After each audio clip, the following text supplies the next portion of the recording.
way we have found good friends. Ambassador Meg Whitman, in a record time, has increased the volume of trade between Kenya and the United States, that as I speak today, the United States of America is Kenya's largest trading partner in the world. She has taken time to sit with the president, to sit with me, to sit with our cabinet ministers, to unlock business opportunities and to bring investors from America. What she deserves is commendation, not vilification for being truthful.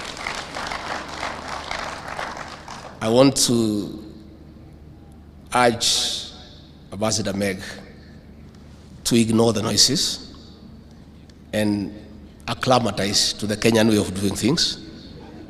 Perennial complaints year after year. She should stay focused and go on with her work. I want to say that we need also to be respectful to our development partners. You cannot speak in a public forum before national television and say that you have the capacity to recall an ambassador from the United States accredited to this country by the American government. It's simply being mischievous. As a private citizen, how would you recall an ambassador? You cannot even transfer an assistant chief in your local application. You know, it's part of the denial syndrome. You know what was happening during the handshake regime? It's something that happened that nobody can comprehend. That cabinet ministers were being told to go and brief a private citizen on what is happening in government.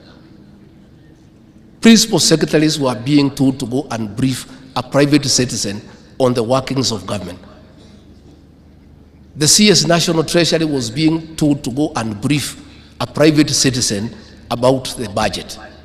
That is why that private citizen thinks he can recall the American ambassador to go back to the country. That situation is over.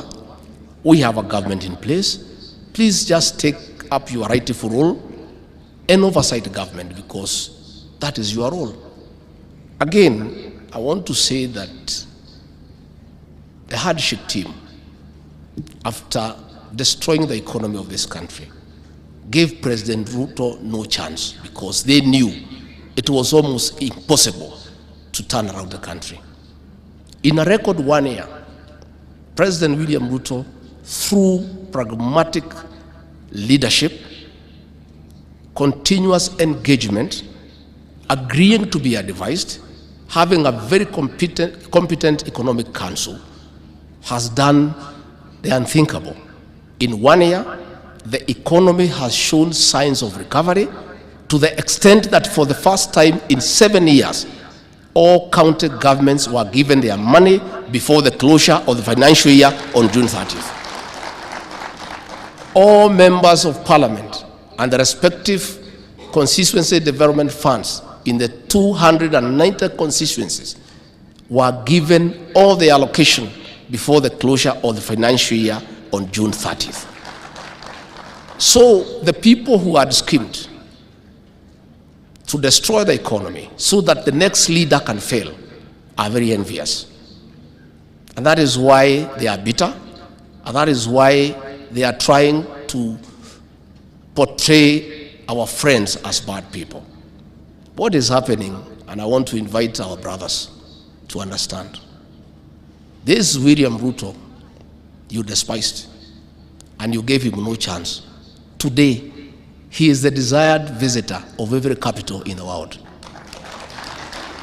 If he was to honor the invitations to the countries he is being asked to visit, he would be out of this country for 360 days in a year. And that is why people are envious. They thought that the West would not embrace him. They thought that the East would not embrace him. They characterized him as somebody unworthy of leadership. They said he is a thief. They said he is corrupt. They say the bottom-up economic agenda is a farce. In 1 year, he has become the leading light in the African continent. He is being sought by every country in Africa to speak for Africa. So I want to ask our brothers and sisters to just accept and move on.